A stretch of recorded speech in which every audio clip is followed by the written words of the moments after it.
નમસ્કાર, આપ જોઈ રહ્યા છો સ્પાર્ક ટુડે ન્યૂઝ. દાહોદની જાયદસ હોસ્પિટલ ખાતે રેસ્ક્યુ ટ્રેનિંગ યોજાઈ. અહીં રેસ્ક્યુ ટ્રેનિંગમાં દાહોદ નગરપાલિકાના ફાયર વિભાગના fire station officer Dipesh Jain અને તેમની સાથે તેમની ટીમ, જાયદસ હોસ્પિટલના ફાયર વિભાગના ઓફિસર વિજયભાઈ અને તેમની ટીમ દ્વારા હોસ્પિટલના સ્ટાફને આગ લાગે કે પછી કોઈ પણ બનાવ બને તો દર્દીઓને કઈ રીતે રેસ્ક્યુ કરવા, આવા સંજોગોમાં દર્દીઓને કઈ રીતે બચાવીને બહાર લઈ જવા જોઈએ તેનું પ્રેક્ટિકલ બતાવ્યું હતું. તેમને માહિતી આપવામાં આવી હતી, જેમાં જાયડસ હોસ્પિટલના CEO doctor Sanjay Kumar, senior general manager Prakash Patel પણ હાજર રહ્યા હતા.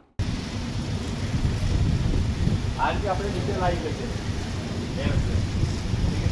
એટલે વધારે વેટવાળો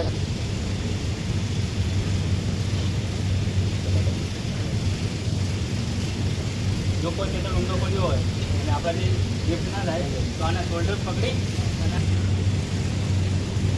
ઠીક છે, નીચેથી તું ઊભું નહીં જવાય. પછી આ હાથ પકડવાનો આપણા અવરાધથી આ રીતે કરીને આ હાથ નાખો અને આ પેશન્ટનો જે બીજો હાથ છે ને એ બી આમ લઈ લો. દવાથી બચાવી શકે આજે બી એક રેસ્ક્યુ બચાવ થઈ શકે.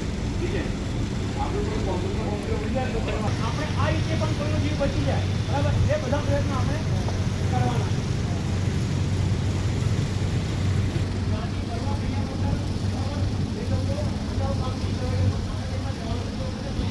આજ રોજ જાયડસ હોસ્પિટલ ખાતે એક ફાયર રેસ્ક્યુ નું આયોજન કરવામાં આવ્યું હતું, જેમાં રેસ્ક્યુમાં અમે બતાવ્યું હતું કે પેશન્ટને કેવી રીતે શિફ્ટિંગ કરવું, જ્યારે તે કોઈ આગ લાગે કે કોઈ અનહોની બને તો એને કેવી રીતે શિફ્ટિંગ કરવું એના વિશે માહિતી આપી.